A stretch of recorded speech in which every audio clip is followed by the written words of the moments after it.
Hello, we're back with another YouTube video, but this is slightly different because the MUA Makeup Academy has sent me a little goodie bag featuring makeup, where's my mirror gone? A little pocket mirror, some vulva stickers, but also some conversation cards. And I'm very grateful. The idea is that Canesten, is that how you say it?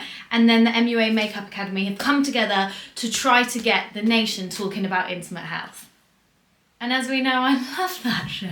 So they gave me some stats actually. They did some research and they found that 67% admitted that they would change something about their vulva if they could.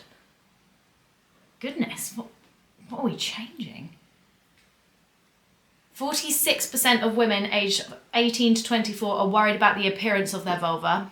Get that actually. And 55% avoided going to seek medical help due to embarrassment. That's crazy, isn't it? That is crazy. But yeah, I do feel like there's, I don't know about you, but you never know how one's meant to look. So then I just remember like sort of like the first time looking at mine and thinking, well, I don't know, is that meant to look like that? So much confusion. Anyway, they sent some conversation cards in the little goodie box. I would show you the box, but you're sat on it, the camera's on it. We also, I'm not going to do all of them because we'll be here a long time and I only have for as long as a tiny dictator decides. He's having a nap in our bedroom and who knows how long I've got basically. He goes down, the eyes shut and the timer goes on and I'm just like rushing around the house. I'm doing emails and I did all like my essentials and now here we are. We're just having a good time. I'm actually sweating because I had hot chocolate. I've got a thing for hot chocolate. I have about 2 a day. And I love them so much. And every single time I finish a tub, I say to Tom, I can't keep having 2 hot chocolates a day. Like, this is ridiculous. Like, I actually think I've got a problem. To the point that when we go on holiday, let's say we go out to Spain, that first couple of days, I'm like a bit lost about like, oh, when am I going to have my hot chocolate? But obviously we're out and about eating out. And it's like so hot, it's hot today, but I still have one. Anyway, I tend to have them after lunch and after dinner.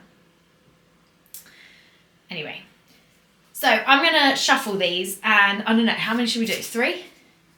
We'll do 3, see where we're at. If we're all bored, we'll move on because I've been talking for, 2.5 minutes already. So, right, I'm gonna shuffle them badly like this. And then I'm gonna pan them and then I'm gonna pick one. I actually haven't read all of them either. Right. Do this one. What is one thing you wish your school had taught about the female body? I just wish we'd spoken about the female body. I actually go into schools now and talk about training and the female body. My hot chocolates make me very hot.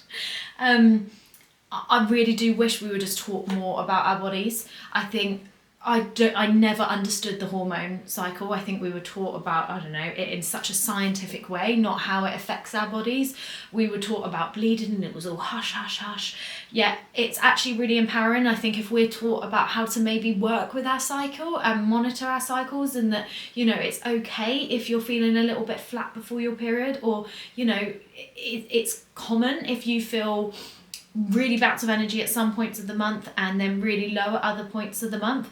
That's quite common in a hormonal cycle, not necessarily normal, but could be common for some, especially when you're at school and you're like trying to navigate them and you're trying to navigate contraception and things like that. Whereas I just felt like we were taught that you bleed once a month and it's pretty disgusting and you should all go on the pill.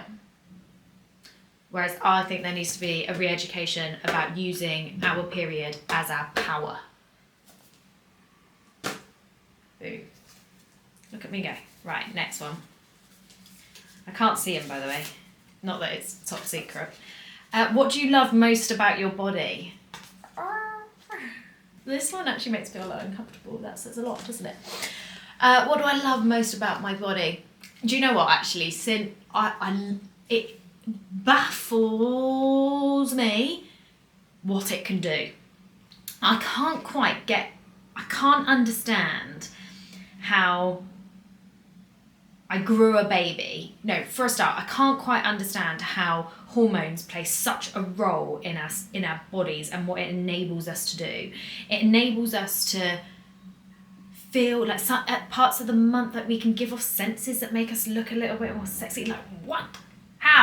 How do we do this? And then we have a baby and we're able to grow from like that to me to Frankie. Like, what? How do we do that? How does the female body do that?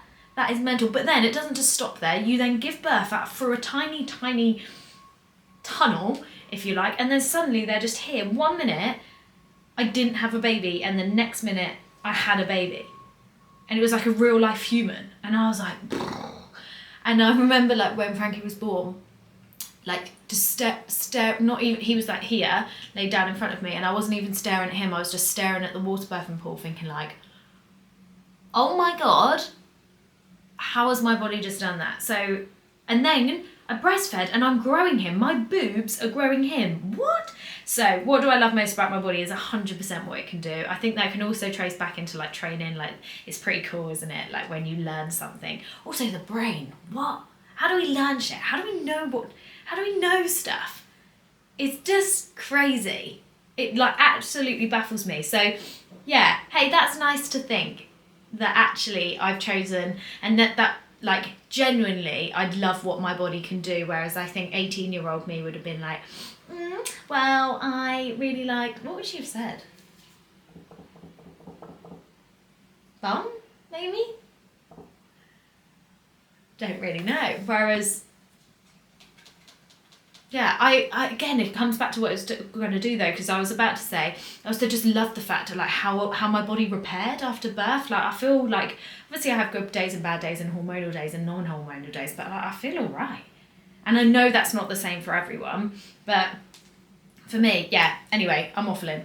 Definitely what my body can do, it absolutely blows my mind. Don't even know. And also, isn't it mental that we don't know? Anyway, next. What is one thing you would wish you had learned about your body sooner? The power of periods, 100%. I wish I learned all about my hormones, how it affects me, the fact I'm not a nutter, like it's not a personality trait, it could be hormones, the fact that how the contraceptive pill affects me. I wish I knew about. I love how it says, what is one thing you wish? And I'm there like reeling off 10,000. But like I wish I knew that like scientific studies on health and fitness are mostly done on men, so, and we're not tiny men, it affects us, like training and food affects us so differently to men, yet we don't know any of this. That was number 3 and I waffled, so, but this is fun. How long are we going? Nearly 8 minutes. I'll maybe do one more, maybe 2. What is one aspect of your body you've learned to appreciate more with time? Do you know what? I think my stomach. And that is a look, isn't it? What is one aspect you've learned to appreciate more with time? And also, yeah, I think my stomach, I've always had like a love-hate relationship with my stomach. I've always like felt like that was the one thing that I needed abs. Whereas like as time goes on, and I guess another aspect of there's the fact that your bodies change, like they're meant to change. You're not meant to look like a pubescent child for your whole life. You're meant to get your hips are meant to get wider. You're probably going to store a little bit more fat. Your body is naturally going to change. Your body is going to change with the seasons. Your body's going to change based on what you're doing with your life. Like then your body changes throughout pregnancy, and then your body changes as a mum, and then it changed when I was breastfeeding, and then it will probably change when I stopped breastfeeding. And I think I've had to appreciate the changes. And my stomach was probably one of them. Obviously, like when you go through pregnancy, you get a big bump, and then like afterwards, that was quite an adjustment for me of like seeing my body like postpartum. But then since breastfeeding and training and just sort of living my life, again, it's like that whole other change. But I don't think I've ever liked my body more than since postpartum has been the best thing for me in terms of like the respect and probably maybe just like the lack of care. And anyway, I'm waffling. Let's move on. Right, one more. This one. How can we encourage body positivity for the younger generations? I think we just need to educate. We just need to talk about it, and we need to educate properly. Stop giving me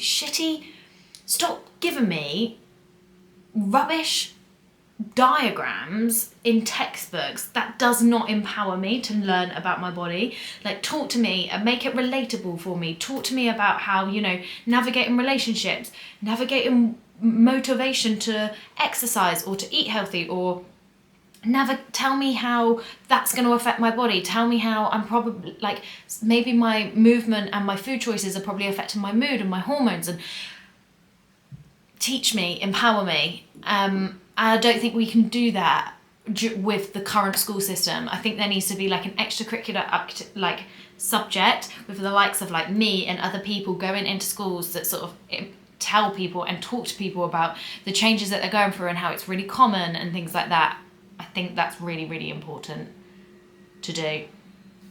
There we go, 10-minute video, fair few questions. That's my 20 pence piece on that. But thank you, MUA and Canesten. I never know if that's how you say it. Sorry if I'm butchering it. Thank you so much for sending this. It's been nice to reflect. Bye.